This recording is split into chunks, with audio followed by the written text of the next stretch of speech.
Hello, Vet Vault listeners. Welcome to another Vet Vault Quickie, our bite-sized episodes made from our favorite segments from the podcast. In today's episode, we're highlighting a conversation we had in episode 2 with Dr. Brooke Schampers about where to find your confidence, even when you're feeling less than competent, especially when you look very young.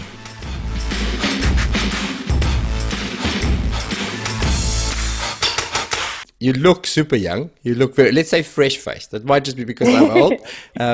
And from talking to other vets and listening on chat groups and that, I often find that it can be a concern for young vets. It can be a problem where they struggle with not looking young, and clients not necessarily even realizing that they're vets. Do you struggle with that? Is it something that you deal with sometimes? And if you do you have any solutions or workabouts or any tips for other young vets coming into it? How do you deal with it?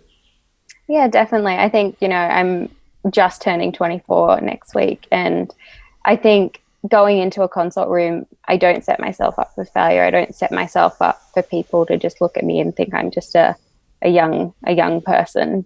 And I don't let myself become confused with being a nurse or a receptionist or anything like that. So I always make sure that I wear my name badge.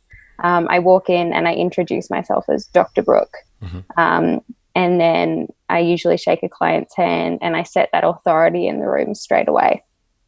So I don't let myself be put in a situation where I can be perceived as young and I guess less knowledgeable than what an older vet would be. And I think that's a really, really important thing, that you set up that expectation when you walk into a consult room, because as soon as you've dispelled that myth, you earn a client's trust almost immediately, or at least the starting of building a trusting relationship with them. I've got a keen interest now in consult mentoring and consult formats, and what Brooke said there is critical. It's critical for new graduates or for young appearing, maybe there's a bit of envy coming out of my voice there, young appearing veterinarians. But I'm sure Hubert's incredibly envious. But yeah, setting the expectation, but also setting the scene, setting the stage. That I suppose who you are and what your role is in this upcoming interaction with them.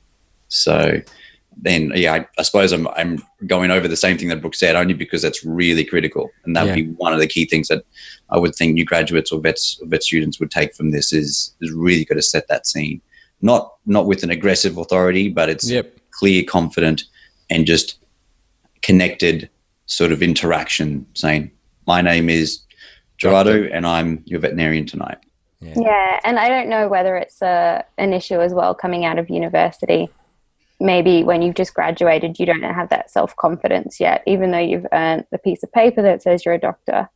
Whether a lot of, younger veterinarians still don't have that confidence within themselves to kind of announce it to the world. And it's when you introduce yourself to a client as a doctor, it's not being conceited or up yourself or anything like that to say, "Look, I'm Dr. Brooke." Yeah. But you just say it with a smile on your face, just so that they know who you are. And that's the biggest thing, because you're going to be the person treating their pet, and you want them to know that you're the vet, not the nurse treating their patient. And look, it is hard. You come out and you are probably, no, not probably, I certainly was. You're scared and you're a little bit nervous initially, and you walk in there maybe not feeling the most confident, but you've got to practice looking the part. And I think maybe that's the key. Maybe you need to, well, if you don't have it naturally, is practice. In the evenings, stand in front of the mirror and say, "Hi, I'm Dr. whoever," and actually just get at least that impression of confidence instilled in you, so you can portray it on the day. I think that's important, practicing confidence as well, because there are times where you have no idea what's going on with their patient. But you can't let them know that, because you need to do more tests to be able to find out what's going on. You might not know initially, but you still have to project this air of, "Look, I don't know exactly what's going on, but I know what I need to do to find out." Absolutely. And it is all about that projecting confidence, even when you're a little bit scared about what's going on with the patient. And, it all does tie into that. Would you feel that maybe confidence is something that you project, but it really starts somewhere deeper. It starts deeper than just the feeling that I need to be confident.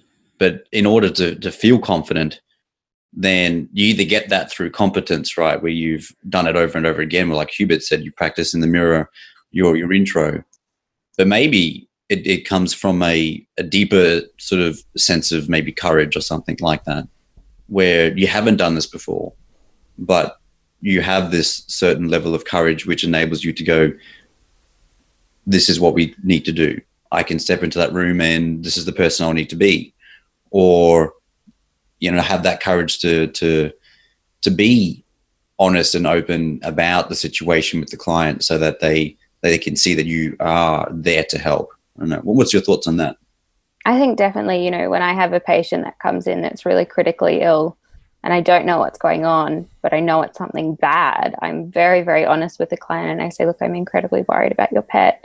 I don't know exactly what's going on, but I know this is what I do know. I know that he's in shock. I know that he's losing blood. We need to find out where he's losing blood. So this is what I need to do to find out that. And I think it's also about setting up a very, very clear, I guess, stepwise format. And you always know the stepwise format because that's what you've learned at uni. You've learned how to work up cases. So always revert back to the basics and what you do know. And as long as you show the client that you care, then that's the most important thing.